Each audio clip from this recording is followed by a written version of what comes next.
Hello and welcome to our next session on the future of social protection. Now we will look at what level of social security we have in Europe, just to be aware of what we can cherish. And then we'll discuss what role policy tools for social protection have for our societies. And reflection on tools and purposes of social protection suddenly acquired this new dimension. Nearly all speakers referred to the troublesome developments in Ukraine. And in this background, the general notion of security acquired new dimension. We need to reflect what security means, let alone social security. The need for resilience in our societies has only grown. And the social protection policies, long-term, may prove to be that pillar that is very necessary to maintain that resilience. So to discuss these topics, I warmly welcome our distinguished speakers in this session. Anna Diamantopoulou is the chair of high-level group of experts to advise European Commission on the future of social protection and welfare state now, but we also know her from the past as a European Commissioner for Social Affairs that worked at the time of the large enlargement of the Union. Anna Diamantopoulou has been working in Greek government also, advising a number of countries in the world, and at the moment she also leads a think tank in Athens, Diktio. Milena Büchs is an environmentalist and environmental scientist. She is an associated professor in sustainability in University of Leeds. And in the last few years, she's been actively researching a set of questions that interlink between economics, environmental science, and social policy. Bernhard Ebbinghaus is a sociology professor from Mannheim, who has just returned to Mannheim. For the last 5 years, he was in Oxford University. And one particular thing he has created there with colleagues has been Oxford Super Tracker. What it was basically a mapping tool, a directory of monitoring exercises that helped to put together what different countries in the world were doing in addressing pandemic's impact. And Eurofound's databases and electronic survey we did have also been listed there. I would like to start with you, Bernhard, by drawing everyone's attention to social expenditure we witnessed in the last 2 years. Exactly 2 years ago, spring 2020, governments had to act very fast, and they did. Looking for funds, reviewing the entitlements for social benefits, reviewing the social policy at large, creating solutions that haven't been in place, adapting them for groups affected by the pandemic. And those groups, size of society, were basically entire society. Huge number of people could not continue working, could not continue caring for each other as they used to. So everybody can look up Eurostat data and see how much each member state, how much your government increased social benefit spending in the first year of the pandemic. And that has ranged a lot. Some countries like Malta, Ireland, Cyprus went over 1/5, over 20% of that. Some other countries did not increase it that much, and those were the countries who already had high level of expenditure. Well, let's take a moment to reflect where this spending went and to what effect. Bernhard, in the background of Super Tracker you did, could you comment on that? Tadas, can I just interrupt you? Because I don't see anything. I see the whole screen with the Eurofound Foundation, but I don't see anybody. Thank you. I'll ask our technicians to look into that while we carry on with Bernhard for the moment. So thank you, Tadas. Good afternoon to everyone. It's a pleasure being part of Eurofoundation's forum.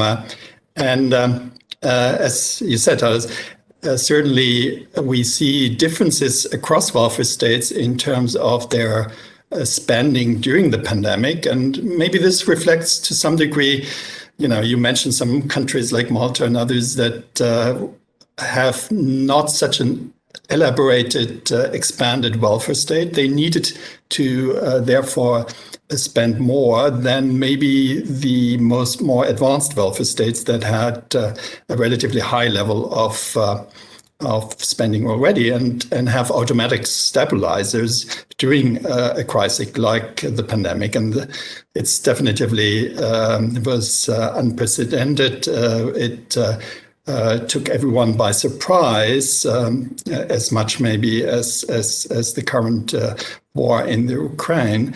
It has then, of course, led to all kind of policies, responses immediately in a relatively short time.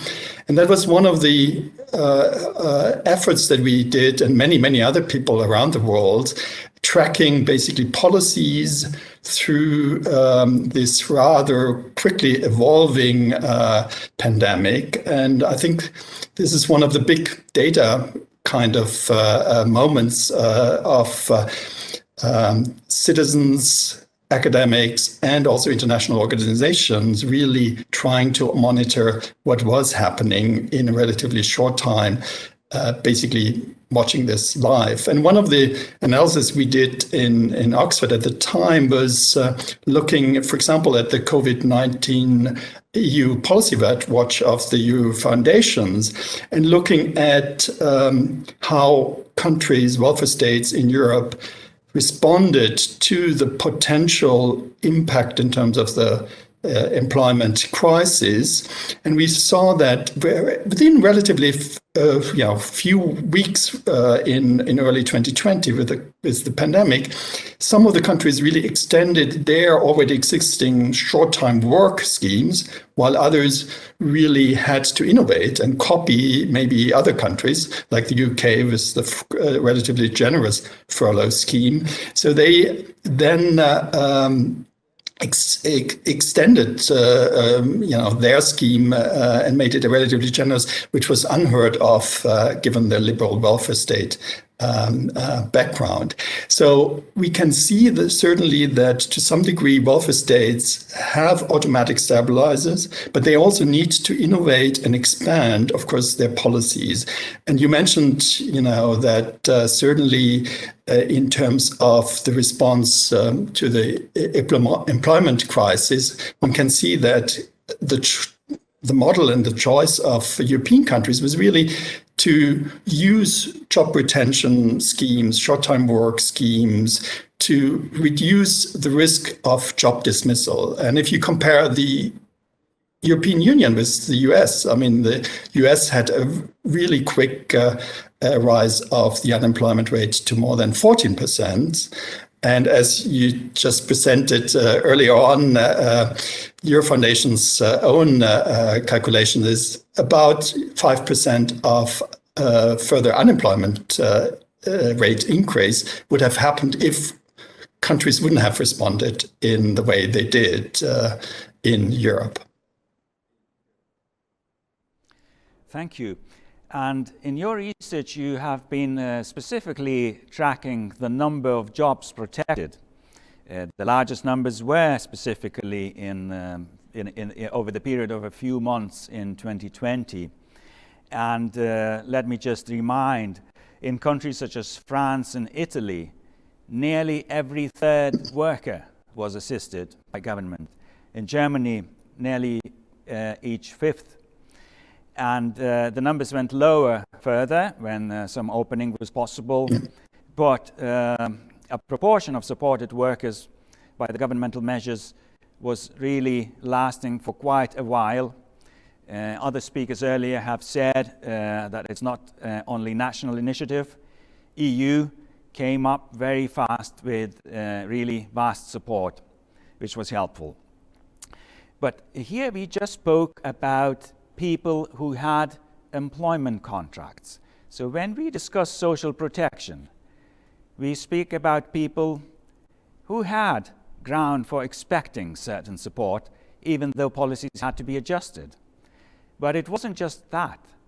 We know that there were other categories of people, self-employed, much discussed, but also platform workers, workers in service sectors that did not necessarily have insurance at the same level or at all compared to people having employment contracts. So they received quite a bit of support, some through business support measures, some directly as individuals.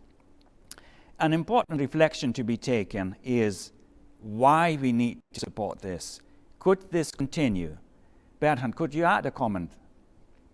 Yes, I mean, I think the pandemic really has shed light on particularly precarious employment contracts, like atypical jobs that have not been covered very well.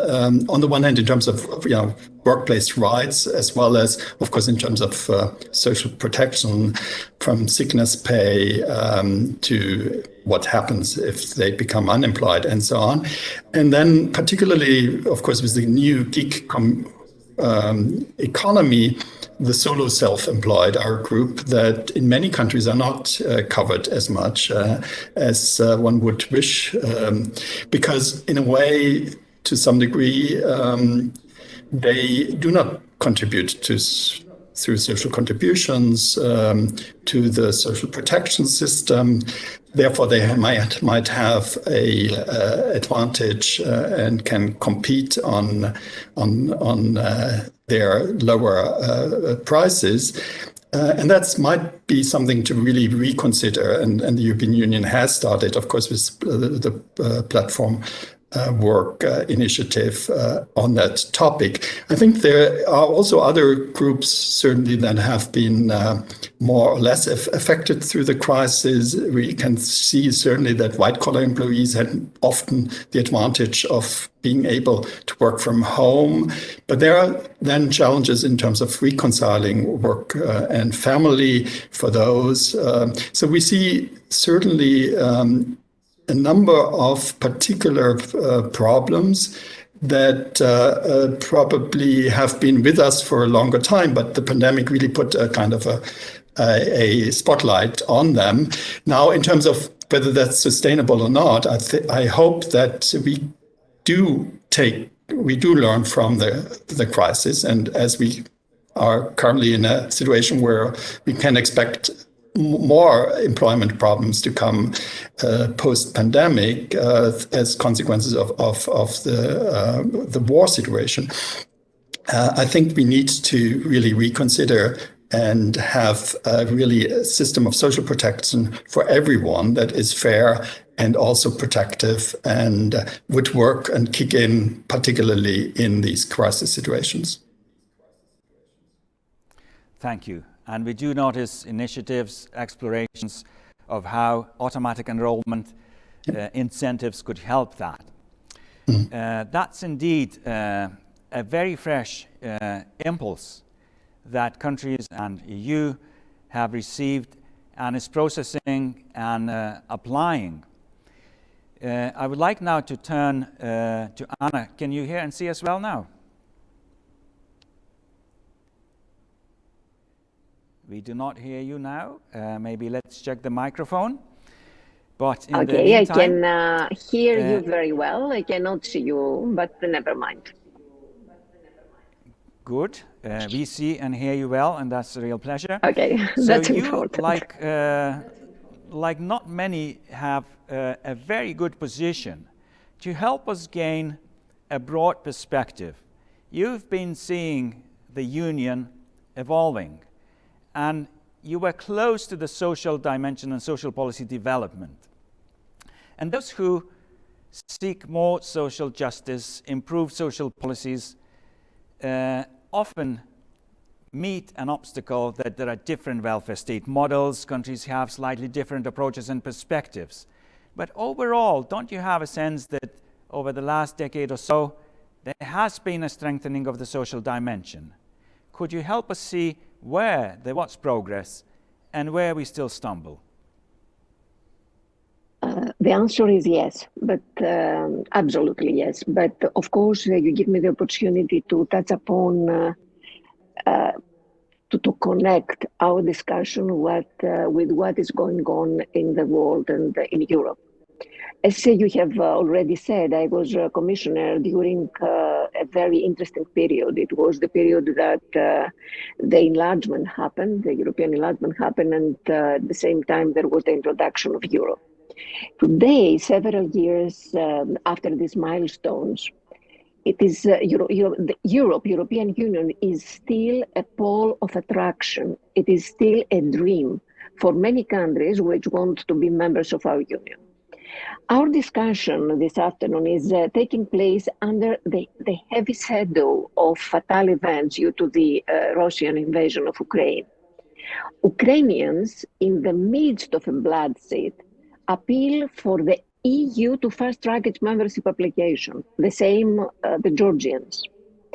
This demand is obviously linked to the fear caused by the proximity with Russia, but also to the vision of freedom and democracy. And a key component of real democracy is the functioning of the welfare state and all its activities. The large number of authoritarian leaders, we can see so many around in the whole planet, is largely due to growing social inequalities. And this is what distinguishes the European Union from countries with authoritarian leaders. And this is the core of our discussion today. The welfare state, social protection for all, the mobility, the social mobility, particularly for young generations, are the key elements that strengthen democracy and create prosperity. And in the last three economic, health, and now geopolitical crises, Europe has matured, strengthened, learned from its mistakes, and even in countries with a very deep crisis, as Ireland, Greece, Italy, Spain, Portugal, democracy was not threatened at all. The welfare state, the social protection systems, the family structures, the support from the European Union played a vital role in keeping the societies upright and thus the democracies. That's why the discussion about the social protection system, it's not only about the well-being of people, it's the well-being of a country, of democracy, of freedom. Now, to be very concrete, and giving some examples of progress during the last 2 decades, I would like to refer to some concrete issues. Strong reduction in poverty. And we see that 10 years ago, there were around 40 million persons in EU 27 faced severe material deprivation. It was 10% of the population. Today is, as we have already listened, 5.5%, and it's only 24 million.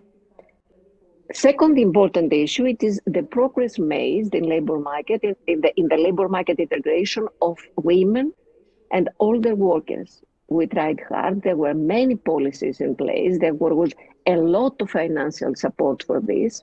Now, among women, the employment rate increased from 56% to 2000. At that time, I was commissioner, and we have put concrete quantitative goals concerning the women unemployment.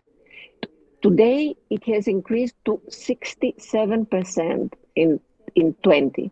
And among persons aged from 55 to 64, it went from 35, it increased from 35 to 60%. So these are very concrete elements which change the society, and it is because of concrete policies.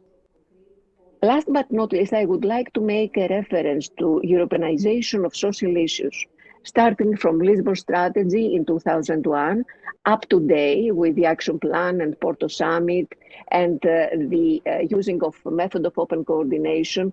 we see day by day that the social policies are coming more and more as a priority to the European Union. And of course, because of crisis, it is a very important factor. Now, persisting challenges. Just some words. Aging of population, demographics is a very big problem for Europe. And here there are two main issues. It is how we can ensure adequate pensions and long-term care to old people. Second important issue is the new world of work, how we will adapt the social protection system to this new world, and how we can make sure that all workers have effective access and adequate access to social protection system, including the non-standard forms of work, as already have been said. So it is a persisting challenge. It's one of the most important issues that our high-level group has taken into account and works on that. And an important issue is, of course, social and employment situation of young people. I think this is an area that we have not, that the rate is not satisfied. It is worse than it was before the crisis, and concerning particularly the youth unemployment. Last point, which is a persisting challenge, is the lifelong learning and digital skills, how we retrain, how we reskill people. And I think we cannot be very satisfied with what has happened in the majority of member states, comparing with the needs because of the changes in our era. Thank you very much for bringing in these highlights and reminding us some facts and challenges in areas such as you did, gender, aging, youth, lifelong learning. Well, in the perspective of time, in order to be able to develop, we need to acknowledge where the strengths were. But the big question is funding it all. I would like now to turn to Milena. You have been raising new ideas of how we should look at economic growth. There's a common sense argument that, well, we can spend something on welfare if we get the growth. And is it that simple? Could you shed some light and comment on how welfare spending and growth depend on each other? Yes, thank you so much, Tadas, and hello to everyone. It's a great pleasure to discuss with you today. And yes, it's right. I've been thinking about the role of economic growth and how it relates to welfare states in the context of climate change as well. And so sustainable welfare scholars like me argue that there is a sort of mutual dependency between economic growth and welfare states. So there's often the argument that we need economic growth to fund welfare states, especially because of demographic change, but also just simply because obviously we need the taxes and social insurance contributions, which are dependent on economic growth to fund things like unemployment benefits and benefits to low-income people. Now, there is a problem in many ways with economic growth in the sense that we cannot necessarily rely on economic growth going much further in the future for various sort of headwinds that have been identified for economic growth, things like demographic change, a reduction in productivity, and now, of course, we have all these other crises in the post-COVID-19 context and the Ukraine war. But also from an ecological perspective, there are issues with economic growth in the sense that there's growing evidence that we cannot easily, at least, decouple economic growth from emissions and material use at the global level, and also in absolute terms. So absolute terms in this context means that economic growth, if we were able to decouple them in absolute terms, then economic growth would be going up globally, whereas emissions would be going down in absolute terms, not only in relative terms. And so we don't see any evidence for this at the moment. There are some countries that have managed to decouple emissions from economic growth in absolute terms, but at very, very low percentages. So basically, it looks like we are not having enough time, literally, to pursue economic growth and tackle climate change. And so, for all of these reasons, I think scholars like myself, we are concerned, of course, what that means for the future of a welfare state. And yeah, you said mutual dependency, and that is correct. I think welfare states also contribute in many ways to economic growth, or are designed to contribute to economic growth.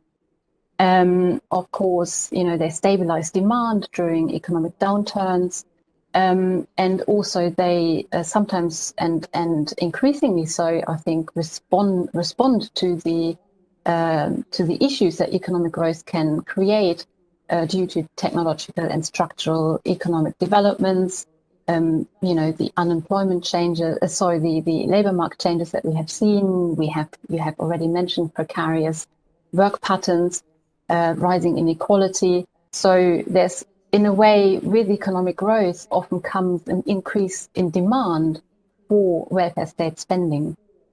And so this is why there's a lot of thinking at the moment in terms of how could we decouple the two? How could we find alternative ways of funding the welfare state? And one idea is to shift from things like taxes on income and consumption to taxes on wealth, because these sources of funding would be less dependent on economic growth. And the other advantage would be that they create a more equal society in the first place, so that sort of there's less need in a sense for welfare state spending. Milena, but could you explain one specific thing that matters for the whole purpose of social protection and social security policies? So, on one hand, you reminded us that social spending is not just spending, it's a form of investment that brings returns. And we saw that. It's a well-known example by now during the financial crisis and then pandemic. Those countries that kept up their spending or investing in social area, well, they went through the shocks easier and reestablished themselves faster. But then, speaking about this growth and social spending dependency, how do economic cycles work? Remind us what happens to the poor, the most vulnerable, at a time when the economic cycle goes down, when there is lack of growth. And if we keep benefits directly dependent on the growth, what happens to them then? Yes, and this is a very good question. And I think there's recent research that really shows how because we have had periods of austerity following economic crises, that often the response from policymakers is to say that if we tax incomes and businesses too much, following an economic crisis, that would hinder future economic growth.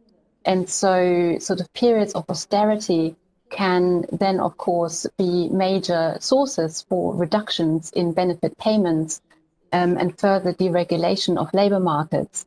And so in that sense, I think poorer people tend to suffer in these periods because the welfare state is so oriented towards supporting economic growth. Thanks.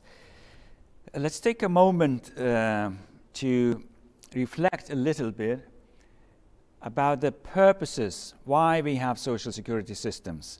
They are so ingrained into our daily lives, often taken for granted.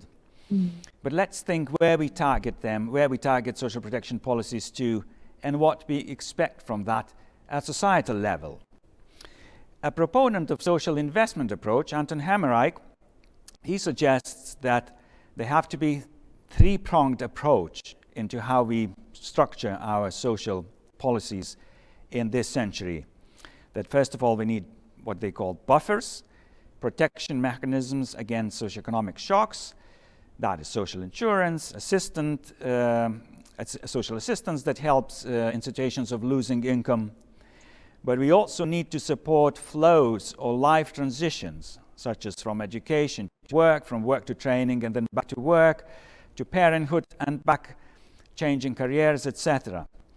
And we also need to invest in stock. In other words, in our society, members of society, in human capital, in other words. Anna, when you spoke, you alluded to some of these areas. Well, if we reflect now on the future, on taking appropriate directions for reforms and developments into the future, where does the EU have to target their policies so that we can count on returns from social protection?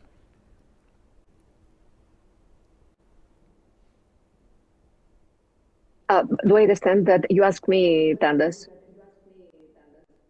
Yeah, if you could help us now look at the horizon into the future. We'll have to reform social policies. Yes. We will. And where do we put the emphasis?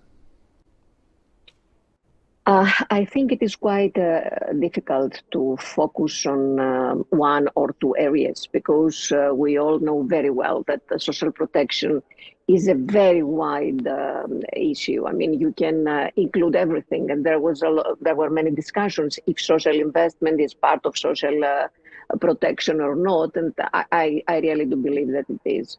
So what we have to do now, because in the future, or even from tomorrow, we have to work on two dimensions. The first one is to prepare ourselves for crisis. So it is to be resilient, to have resilient protection, social protection systems. And we see that every few months we have a different kind of crisis, from economic to pandemic, from pandemic to energy crisis, from energy crisis to geopolitical one. So what we have is to be prepared ourselves for crisis. And on the other side, we have to adapt our social protection systems in the new mega trends who change the whole approach of the system, because we have mega trends, and this is what we are doing now in the high-level group for social protection. We have identified 4 mega trends, which is the demographics, the digitalization and automatization, the changing world of work, and the climate change. And so what we're trying to do is to identify the risks, the new risks because of these mega trends, and if these new risks are covered by the existing social welfare systems, because as you have already said, there are big differences from country to country. But I believe that identifying these social risks, we will be quite able to change the organization of the system, so the balance, to strike the balance between social assistance and universal benefits and other kind of social policies, and to change the financing approach, as it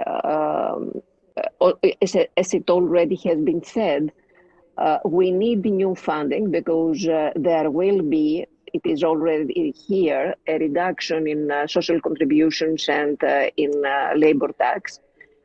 So we have to find new ideas and or new combinations in our financing system. And we like it or not, we know that there must be some global agreements, which has become very difficult with the world and with this division in the world, because taxing the wealth, it means that we have to change some of our policies concerning the movement of industries and the movement of companies.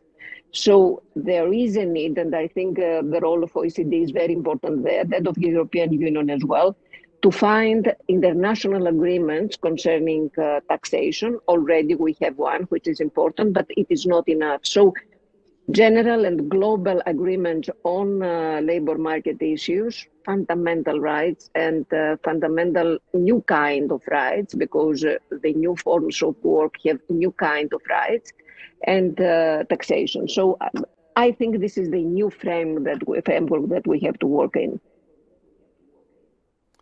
Thank you. So you pointed to a few very important context elements. Many of them relate to this very difficult question of funding our systems. And you also called for new ideas. I will turn back to Milena now. You are proposing one, at least, new idea that is not maybe getting enough debate yet. Even among the experts, social protection is often narrowly understood as focusing on monetary distribution of resources. But you have been a proponent of public services as part of redistribution, part of support to the vulnerable groups, and possibly a part that will help us to get through the transitions discussed. So what can services do, how we target them to help the vulnerable groups, and what benefits for the green transition they can have, if you could tell briefly. Great, thank you a lot. Yes, that's right. I've been working on an idea that's currently being promoted, especially in the UK, but I think also in many other countries, called universal basic services. And so the idea would be that we have publicly or collectively provided services that directly or more directly address people's needs, people's basic needs, like obviously for health and education, for which these systems often already exist. But there's a debate about expanding such services into new areas to, for example, cover energy provision, transport, water, even internet, for example, to really make sure that people's basic needs are being met. And so the idea would be that some of these basic services could be free at the point of use.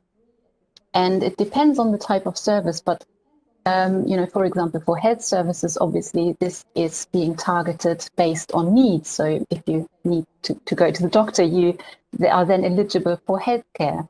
But for things like transport and energy provision, I have made the proposal that one could provide a basic amount for free to every citizen, and combine it basically with environmental measures as well. So, for example, say we feed new renewable electricity into the grid, and the equivalent of that electricity will be provided for free to every citizen in the country, or every resident in the country. And some modeling that we have done has actually shown that not only can we reduce emissions by doing this, and it's highly likely to be much faster than, for example, taxing and then giving people a tax rebate back in cash terms, if the economy and if the technology that we have, and the technological developments that are underway already, if they develop at the pace that we see at the moment, then this would be much slower compared to sort of additional public investments into renewable electricity and new public transport. So not only is this useful for reducing emissions, but also for reducing things like fuel and transport poverty. Because, like you said, I think we tend to think of social protection in monetary terms, but the criticism is often that, if adequate services are not being provided, then giving people cash, it doesn't necessarily help people to properly satisfy their needs. If they are car dependent, then more money doesn't necessarily make them more mobile. Or now in the current energy crisis with very starkly rising energy prices, giving people money can help to some extent, but providing renewable electricity for free, could speed up that process. Yes, so that is one of these ideas that we have been discussing, and we have also been discussing how it relates to giving people minimum incomes, be it a universal income or a minimum guaranteed income scheme. Thank you. And what we can appreciate that we've seen recently, your publication together with Joint Research Centre of the European Commission, that these ideas are supported by you with thorough analysis and modeling. And that's close to our mission at Eurofound, to bring new ideas, but also work through them, examining evidence. Well, this work will continue, but what do our societies understand? How do they gather? Anna, are you coming in? Can I make a comment? Please, yes, a quick one. Yes, a very quick Please one. Go ahead. Concerning the social investment, which is something very important, and Eurofound has tried to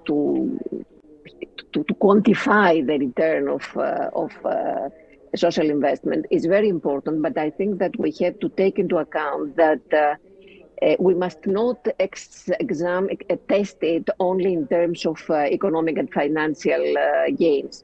For instance, because this is a discussion which is taking place in many countries, concluding that one needs to invest only in children because there are many gains and they're obvious, and not in well-being of elderly people, this could be quite problematic for the societies. So it is so difficult to strike the balance when the funding is not enough, and we cannot always have priorities, concrete priorities. Thank you. And that's a very good transition to the question I wanted to ask Bernhard as a sociologist. Anna just pointed out the different groups and societies, they keep having their perspectives. They are in their specific situations. And how do we balance them out? How do we hear them? It relates a little bit. Let me look into questions we got from audience. Some were asking, can you reassure us that European countries have learned from the financial crisis? They speak also about particular professions.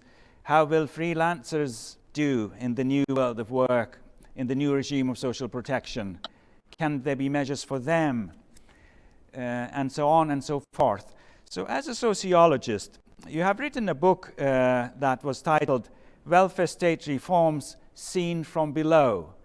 So talk us a little bit, how do people see social protection?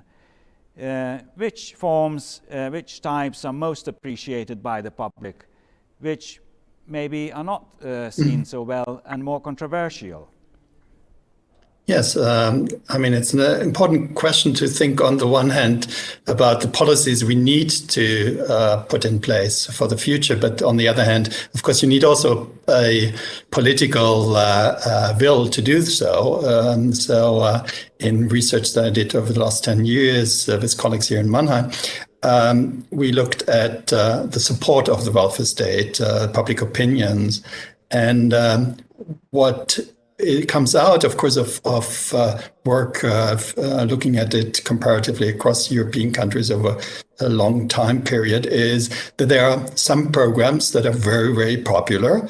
That is certainly healthcare more generally, since it affects everyone, but also pensions. And in the area of pensions, there is, of course, always a challenge for politicians to reform pensions given the demographic changes.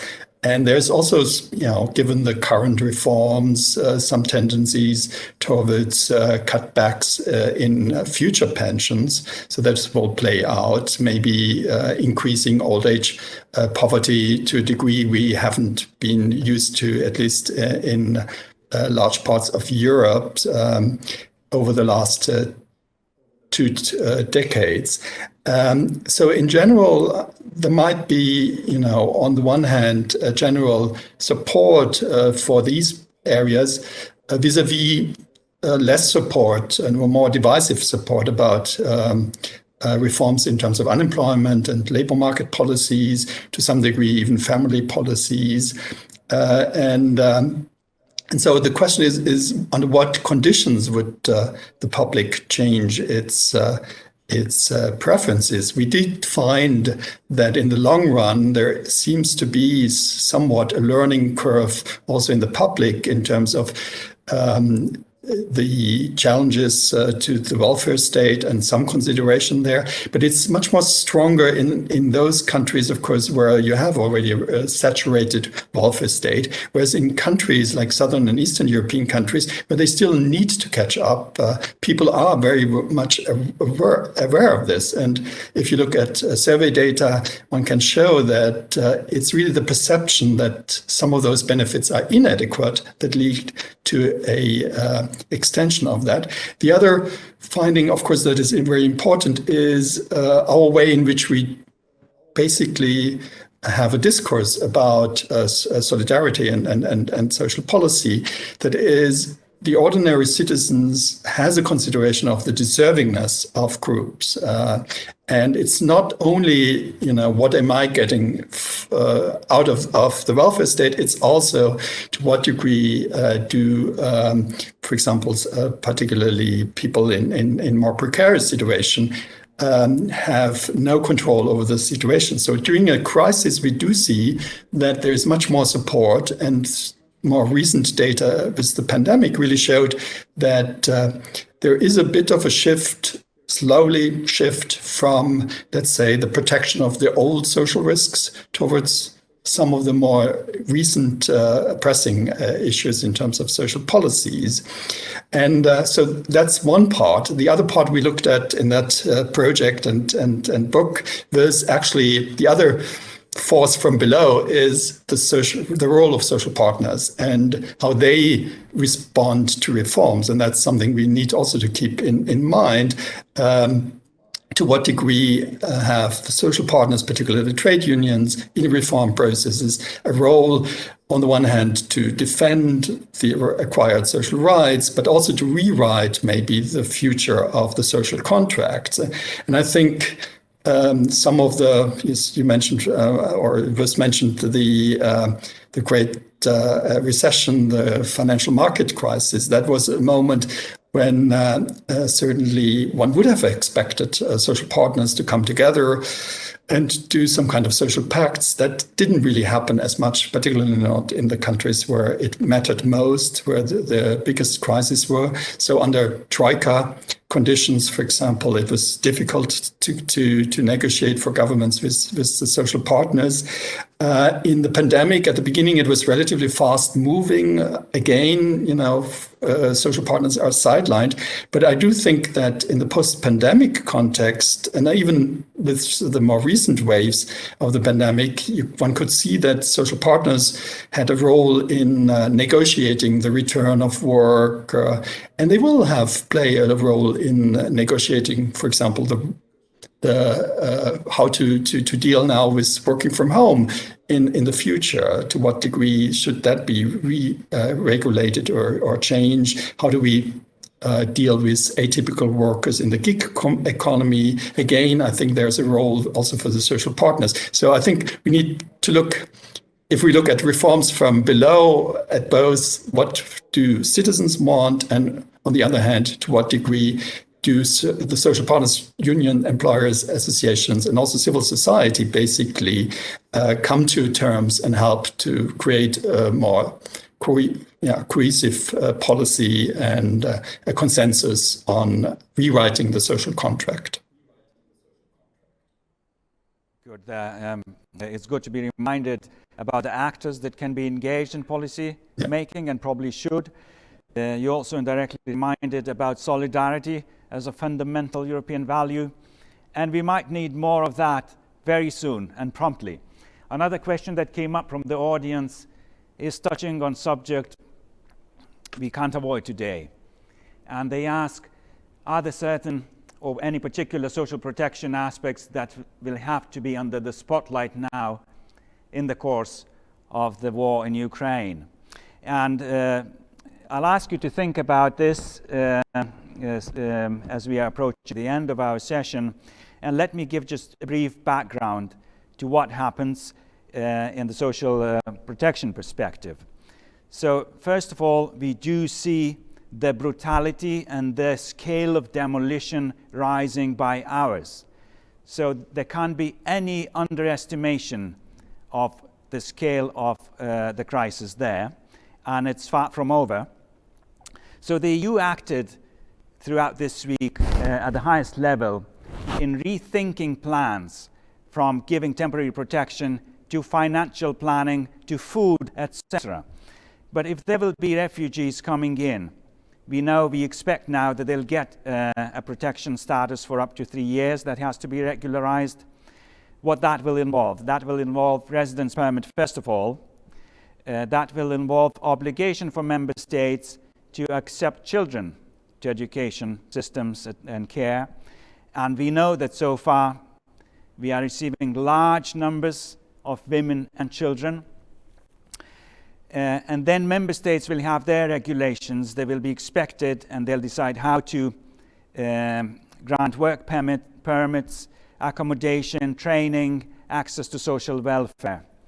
So can you give some answer to people asking what social protection dimensions will have to be under the spotlight? And maybe the policy directions in the EU we already have that could be employed, such as child guarantee has already been planning certain things, strengthening childcare and care, etc. Who would like to start? Can we go Anna, Bernhard, Milena? Anna, please. Yes, thank you. This is a priority now because we know that the numbers will be extremely big. So the first estimation is that it will be about 5 million people, and the majority of them will be women and children. So I think that we already have an experience from the previous migration crisis, where Europe was not very successful, we have to admit, and in many cases we were very divided and it was impossible to agree. I think that after what happened in Ukraine and this miracle which happened in unanimity and with agreement on issues concerning external policies and defense, I think that it will be easier for the member states to agree on some very concrete principles. And the most important of these is the fair dissemination of the population of the refugees. During the previous crisis, because my country, Greece, was the gate of hundreds of thousands of people who were coming from Asia, it was impossible for many European countries to accept this dissemination. So the first very important political decision is this one, because it will make easier the life for all governments at European level. And if 25 countries accept the dissemination of 5 million people, it's much, much easier to deal with them. So after that, there are many national and European policies concerning what you have already said. I mean, papers and documents, asylum, visa when it is needed, or the important issues of inclusion in educational system and the labor market. So, for me, if we succeed the first principle I said, I think that 5 million people for 400 million people that Europe is, it is affordable. Thank you. Bernhard, Milena, if possible, let's stay focused given the time. And any takeaways you could advise, please share. Yeah, I mean, again, we see that with the current problem of refugees, we can go back to former crises like 2015, learn some lessons from there and try to improve. So I think that's something that is really important to reflect on each of these crises as a opportunity to learn how to improve the welfare state. I think that's very important. We have discussed today also some of the long-term challenges over time, and I think that's is with us, of course, for to think those through, but really thinking through to what degree the welfare state is there not only for good times but also for those particular crisis times, and to create maybe a plea for a discussion in the public and include the social partners in thinking through the steps we have to take now in an immediate crisis. Of course, things need to happen much faster. But I'm also quite surprised, and it's a good development that we can see that things have moved at the European level much quicker than we might have expected from past experience. Thanks. Great. Yeah, I think Anna and Bernhard have already made really, really important points. So I think from my side, I would probably just stress that, thinking about making social protection systems more universal, it seems to be something that would be beneficial in this particular context with rising numbers of refugees. And also the things that I've been talking about in terms of universal basic services, I think the idea that in-kind provision can be quite effective as well in supporting people also relates to this situation. And of course, the issues that have been raised about international cooperation. So yes, many difficult issues to tackle, but hopefully they can also give us actually an incentive to modernize our social protection systems in some ways. Thank you very much for participating, for your comments. In rounding up, let me still remind a few things we heard that are or can be taken as encouragement. We spoke about problems, but what we learned that there is clarity, there is focus with regard to main challenges. We learned that there are ideas, new ideas, how to rethink and reshape social protection policies that can also serve the green transition, for example. And we also learned that there are ways to engage society. We also were reminded that EU is a sizable continent. Anna reminded the population size. Let's not forget, this is a rich continent that can change its priorities, its consumption patterns, and which can act fast, as we saw over the last week and days. So at this point, I would say it couldn't be more acute moment to rethink and reimagine the future. And that's what will our next session do, together with my Eurofound colleague, John Hurley, and distinguished speakers. I invite everyone to stay here for a short break and continue engaging and sharing your ideas on social media. Thank you.